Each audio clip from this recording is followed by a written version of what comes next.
అందరికీ నమస్కారం. నేను మీ గంటి ఉష. నా మిత్రులకి, శ్రేయోభిలాషులకి, సబ్స్క్రైబర్స్కి మంచి మంచి కామెంట్స్ తోటి నా వీడియోస్ని ప్రోత్సహిస్తున్న నా అభిమానులందరికీ కూడా నేను సాదరంగా కృతజ్ఞతాభివందనాలు తెలియజేసుకుంటున్నాను. మనం సనాతన ధర్మంలో భాగంగా శ్యామలా దండకాన్ని మనం రోజు చెప్పుకోవడం ప్రారంభించాము. అందులో ధ్యాన శ్లోకాలు పూర్తయ్యాయి. అలాగే ఇప్పుడు దండకంలోకి అడుగుపెట్టి గత వీడియోలో దండకంలో ఉన్నటువంటి మొదటి శ్లోకాన్ని చెప్పుకున్నాం. ఏంటది?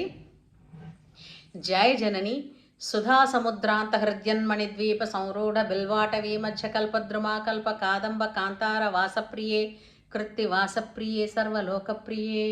అది మొదటి శ్లోకం చెప్పుకున్నాం. దాని అర్థం కూడా చెప్పుకున్నాం. రెండవది సాదరారబ్ధ సంగీత సంభావన సంభ్రమాలోలనీపస్రగాబద్ధ చూళీ సనాధత్రికే సానుమత్పుత్రికే. అంటే ఆమె అసలే సామగాన ప్రియ. అలాంటిది ఆనందభరితమైనటువంటి సంగీతాన్ని ఉత్సాహభరితంగా ఈవిడ వింటోందట. అంటే చూసండి, మనకి మంచి హత్తుకునే పాట వినిపించింది అనుకోండి, మన మనసుకి నచ్చిన పాట, మనం తెలియకుండానే చేస్తున్న పనిలో కూడా అలాగ ఉండిపోయి ఆ పనిని వదిలేసి తల ఊపుతూ కళ్ళు మూసుకుని లీనమైపోతాం.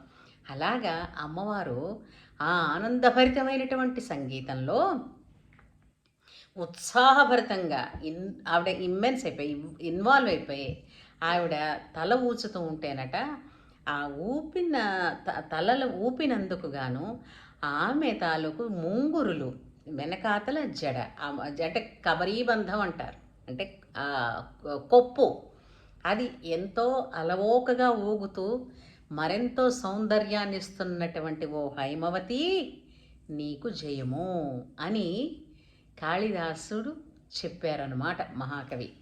అంచేత ఇది రెండవ శ్లోకం అండి. మూడవ శ్లోకాన్ని మళ్ళీ మరో వీడియోలో చెప్పుకుందాం. శ్రీమాత్రే నమః.